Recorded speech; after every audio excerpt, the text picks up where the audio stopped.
One of our dreams and goals out here at Piney Grove was to have a healthy, flourishing pond where we could grow fish, where we could recreate. And if you've been following along with the channel, we started that process 7 years ago, and it's been a complete failure until this spring when we decided to drain the pond, completely renovate it, invest a lot of time and resources into it, and line it with the proper amount of clay or the proper type of clay, pack it, and then fill it with water, make sure it doesn't leak, and just do a pond process from the beginning and do it right so that we would have that beautiful pond that we've been wanting for many years now. So if you either have a pond or you're thinking about building one, you've got to think about the water quality afterwards. So you got to continually test it. You got to check the pH, how much oxygen is in it, and just basically keep it healthy, not only for your fish, but also for the pond itself. If too much algae grows, there's too much nitrogen, you'll get accumulation of muck on the bottom. It could become toxic, not only to the fish, but to you. And so there's just a lot of things involved with keeping a pond healthy. But one thing that you can do is keep it properly aerated, and if it's properly aerated, a lot of those other problems either won't manifest or they will resolve themselves. So that's probably got you thinking, what does that have to do with a tartar water trough for cows?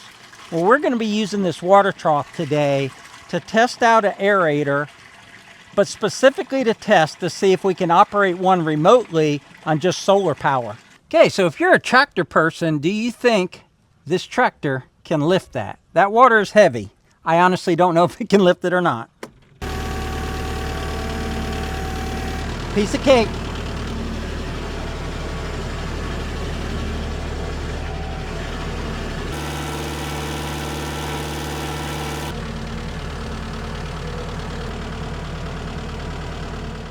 So let's take a look at what we'll be testing here.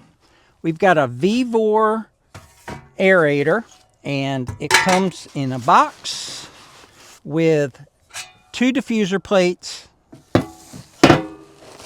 diffuser, all the fittings, the compressor, and also this particular kit comes with 200 feet of weighted line. So we're going to take these diffusers, put them together, and set up the Jackery solar power system, plug everything in, and see how much power it draws. And then tomorrow we'll deploy the solar panels and see how long this would actually aerate a pond in a remote location. So before you run out and buy one of these for an older pond, make sure that you're not going to damage your pond by aerating it. And if you want a good example of that, my good friend Evan over at Country View Acres, he had an old pond that was full of fish and he wanted to make it better. It had a lot of muck on the bottom, and by aerating and applying the right kind of bacteria, you can get rid of that muck without draining your pond and digging it out. So he put in an aeration system, and what that did was it released the toxins that were trapped in the muck in the bottom of the pond, and he had a massive fish kill. He's recovered from that, but you've got to keep those things in mind, that it's a fragile system, and if you get your pond to a good point, you don't want to mess with it too much. We're starting out with a new pond, new water, new clay, let's call it, because the clay is bentonite clay, so it's really clean, and it also helps the clay itself helps to keep the water clean, and it's also sodium bentonite, and sodium helps keep your water clean as well. So we've got to test our water, make sure we don't have to add lime and things like that, but we don't have any muck. So we know that we don't have toxins yet in the bottom of our pond. This was super simple to assemble. You've got an air filter that you screw into the compressor, and they provide the Teflon tape. I didn't Teflon tape it because this is not a permanent install. Over here you have the manifold, which is on the exhaust side of the compressor or the pressure side. That just screws in. Again, they provide the tape. I didn't use it. And you have 2 outlet ports here to go to your diffusers, and each one can be independently shut off or turned on. And then you have your solenoid here, and that just mounts on top of this shelf right here with this little plastic screw. And that's it. The compressor is ready to be installed, and I didn't know this, but they include a timer as well. And the reason that this is so beneficial is that we're going to be running this off of solar. And this likely doesn't have enough power to run an aerator 24/7, and you don't need to run it 24/7. Your times of lowest oxygen are in the evening, just before nightfall, and in the morning when it's usually the most still. If you're an outdoorsman, you know this, is that it can be windy all day and it'll be windy tomorrow, but just before dark and early morning, it's generally still. And when the water's still, it can't oxygenate itself. So those are the times you want to aerate. Usually during the day, there's wind. Wind will push, make waves in the water. That'll give some aeration, but it'll also change the flow. So as the water goes across the top of the pond and hits the end of the pond, it'll loop around to the bottom and bring the bottom water up to the top. So all that continuously refreshes the pond water. And so there's a lot of times no need to aerate during the day, but you've got to monitor your oxygen levels to make sure you don't. But this will come in handy if you only want to run it at night. They also have hose clamps and other things in there that make this a real easy install. I'm going to put together the aerator plate, and one thing I noticed about it right away, it is a heavy-duty steel plate, and this is what will sit on the bottom of your pond. You could put some bricks or a concrete block under it to raise it up a little, so if you have muck, it doesn't sink down in your muck. But this is as easy as taking this diffuser and screwing it into this receptacle right here. But I'm not going to do that yet because that's how your air hose gets attached. So let's get the air hoses unwrapped, get them attached to the diffuser plates, get the diffusers on there, get it in the tank, and start aerating that water. So this is so super simple. We're going to take this line, and this is weighted air line so that it won't float when it's in the pond. And normally you'd put a hose clamp there. We're just not going to do that because it's a temporary install just for a demonstration. You put your diffuser plate on there, and then that one, as soon as that gets tight, is ready to be put in the tank. So I can't stress enough that you do your research on your pond, because the last thing you want to do, whether it's a new pond or an old pond, is, mess up the ecosystem in it. They're so expensive to build, they're so expensive to maintain, and we're actually consulting, or they are consulting us. The pond guy has technicians that will consult and tell you what you need to do, and do you need to add bacteria to your pond, and all these other things, and how to test it, and how much aeration you need, because this is a Vevor product. It's inexpensive, but there's nobody you can call to say, is this the right one for my pond? Does it give me enough airflow? Does it oxygenate my water enough?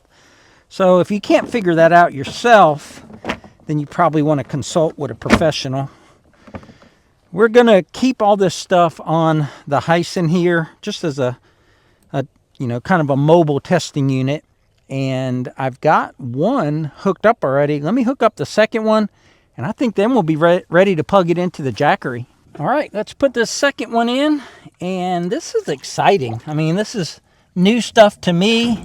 I like learning stuff, and I also just like mechanical stuff, and it'd be interesting to see how that bubbler and everything comes up. And each of these diffusers are on 100 foot of hose, so let's talk about that for a second. With the Vevor air compressor, there's an option to get it with one diffuser and one set of hose or two hoses.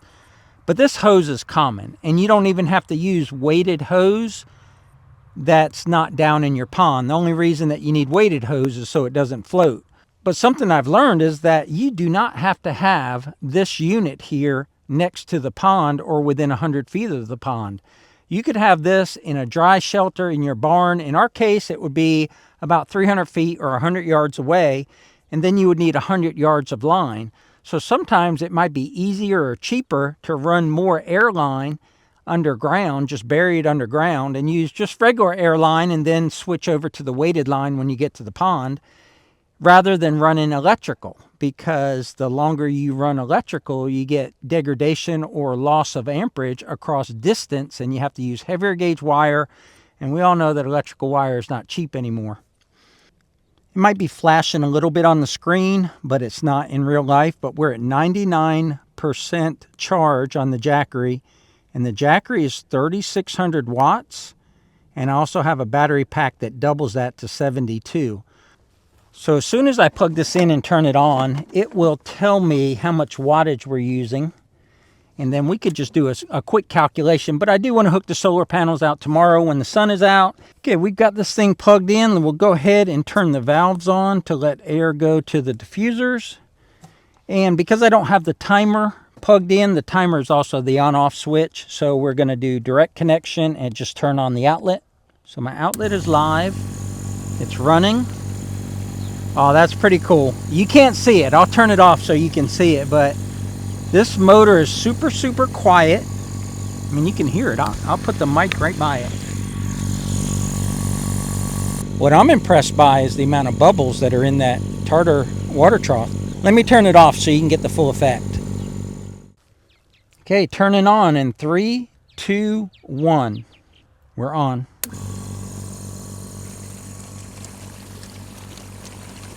And that's coming off.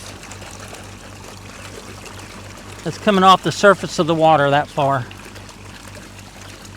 That's pretty cool. I tried scuba diving, and you can actually, on this plume of air that's coming up, if you need to and your regulator's not working and it's stuck open, you can actually breathe through this air that's moving through the water. You can take sips of air through that column.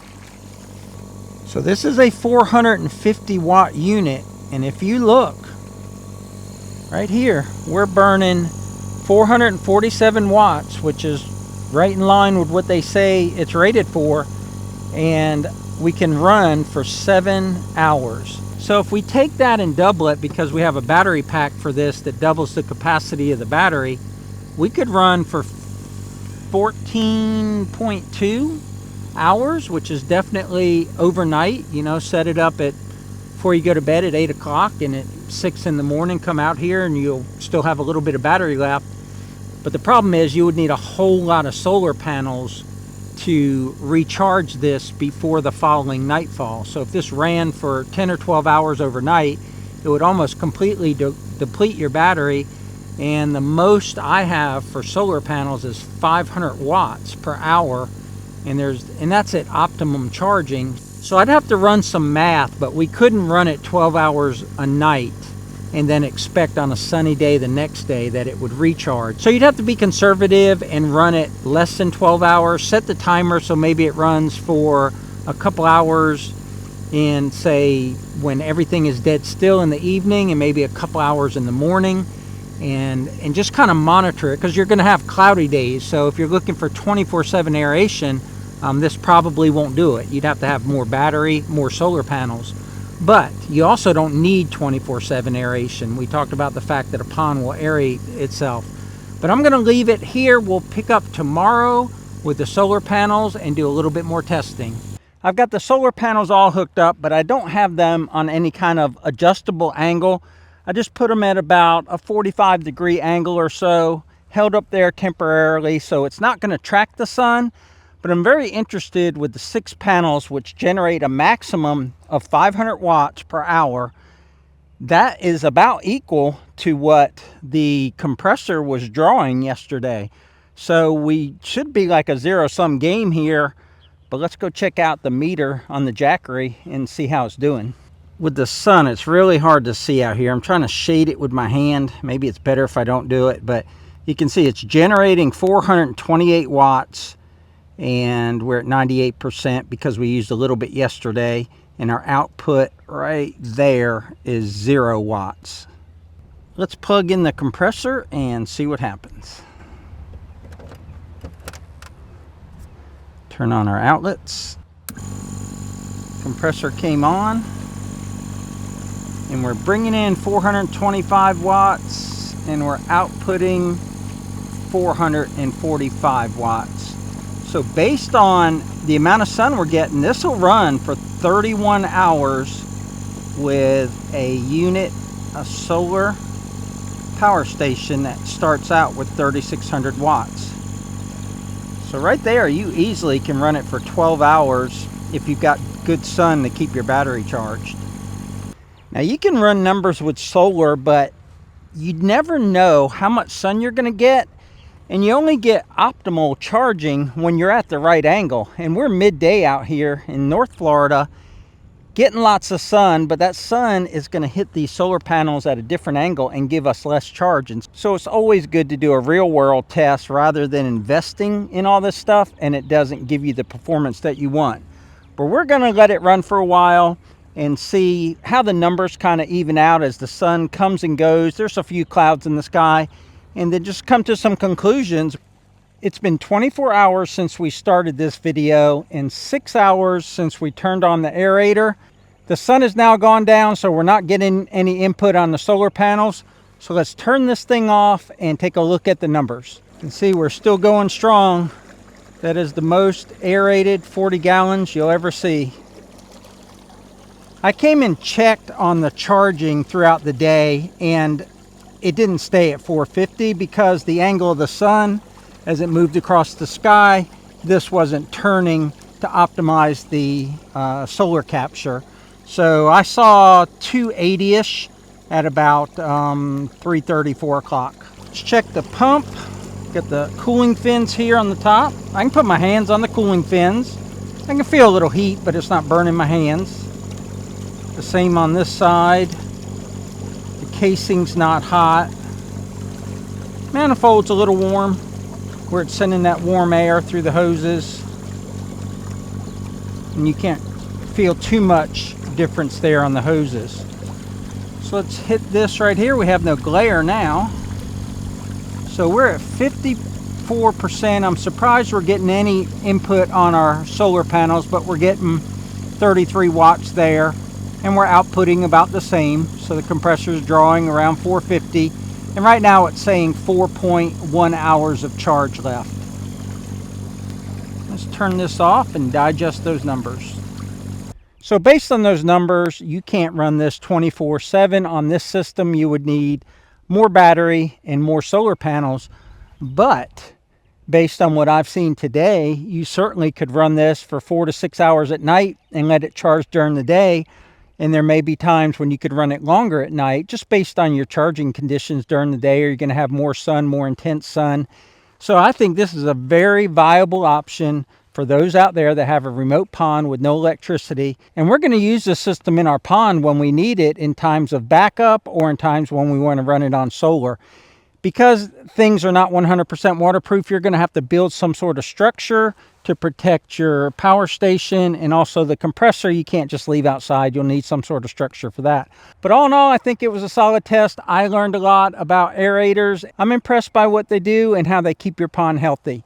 So that's going to wrap it up for today's video. We'll leave links down below to everything we used in today's video. But until next time, y'all take care out there.